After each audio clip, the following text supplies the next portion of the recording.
2,000 years ago, when the world was still shaped by claw and blade, there existed a land where strength decided truth and survival decided honor. It was a vast territory of plains, forests, and stone hills, crossed by ancient routes and guarded by a single mighty fortress. This fortress stood like a scar on the land, carved from black stone, rising high against the sky. It was known as the Fortress of the Sun, and it was ruled by the Lions. The Lion clans were born defenders, tall, powerful, disciplined, and proud. They believed order was the highest law. They built walls, trained armies, and guarded the land with iron rules. To them, the fortress was not just a home, it was destiny. From its towers, they controlled trade, water, and passage. Nothing moved without their permission. They believed chaos must always be crushed before it could grow. Beyond the plains and hills lived the monkey tribes. The monkeys were different. They lived in forests, cliffs, and ruined cities left behind by forgotten civilizations. They were agile, intelligent, and adaptive. Where lions believed in strength and order, monkeys believed in strategy and freedom. They learned quickly, shared knowledge, and survived through cooperation. They were builders of tools, masters of movement, and students of war.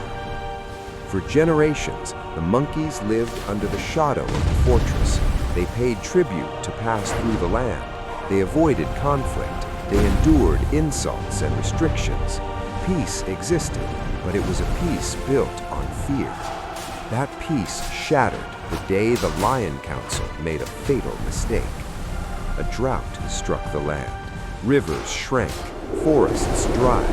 The monkey tribes sent envoys to the fortress, asking for passage to the northern valleys where water still flowed. It was not a demand, it was a request, made with respect and old agreements. The Lion Council refused. Not only did they refuse, they captured the envoys. They accused the monkeys of plotting rebellion. To send a message, they executed them publicly beneath the fortress walls. Their bodies were left hanging as a warning. When the news reached the monkey tribes, the forests fell silent. There was no screaming, no immediate anger, only a deep, heavy stillness.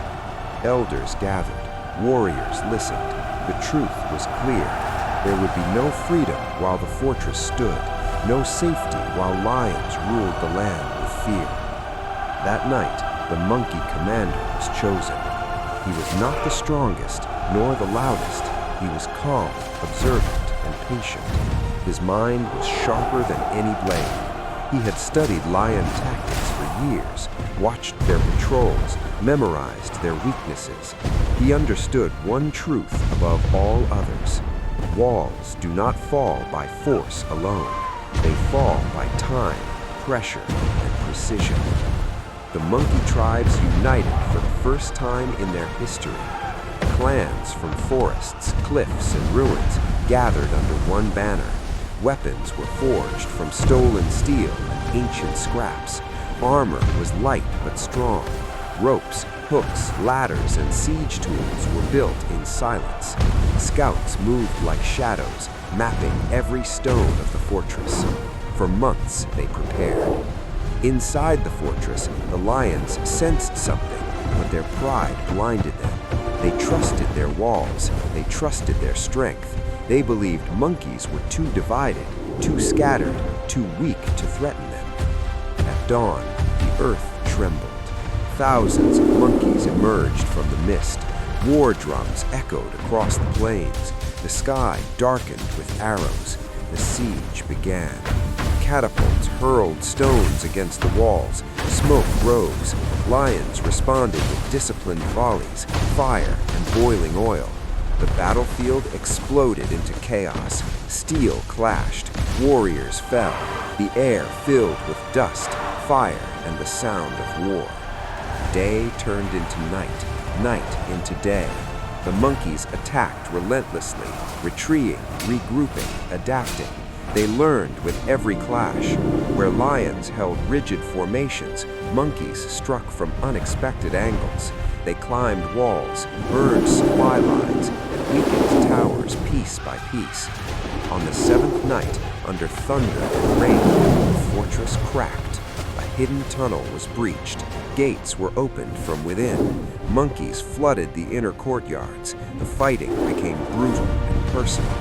Corridors ran red with blood. Fire consumed banners that once symbolized absolute control. By dawn, the fortress was in ruins. At its heart stood the final defenders, and at the center of the broken courtyard, fate waited. The monkey commander walked forward alone. Across from him stood the lion commander, the greatest warrior of the fortress, massive, scarred, and unyielding. His armor was cracked, his mane dark with ash, but his presence still commanded fear. He had defended the fortress since his youth. To him, surrender was worse than death. They faced each other in silence. Then they charged. The clash was violent beyond words. Steel rang like thunder. The lion struck with overwhelming power. Every blow meant to shatter bone. The monkey moved with speed and precision, dodging, countering, testing. Sparks flew. Stone cracked beneath their feet. The battlefield raged through smoke and fire. The lion roared and pressed forward, forcing the monkey back with sheer strength. The monkey adapted, reading patterns, waiting. The battlefield around them faded away. There was only movement, breath, and timing. Then the lion overcommitted. In a single decisive moment, the monkey commander stepped inside the attack and delivered a full-force sword strike. Clean, powerful, final. The lion commander froze. His sword fell from his grasp. He staggered and collapsed onto the stone floor. The ruler of the fortress was dead. The age of the lions ended there. The monkey commander stood over him, breathing steady. He did not shout. He did not celebrate. He turned and walked away. By sunset, the fortress belonged to no one. The monkeys did not claim the throne. They dismantled the walls, freed prisoners, and opened the land. The fortress was left to ruin, a reminder carved into stone. The Great War was remembered not as a tale of victory, but as a lesson passed through generations. Power enforced by fear will always fall. Freedom defended by unity will always rise. And even now, when the wind passes through broken stone, it carries the echoes of that ancient war, waiting to be heard again.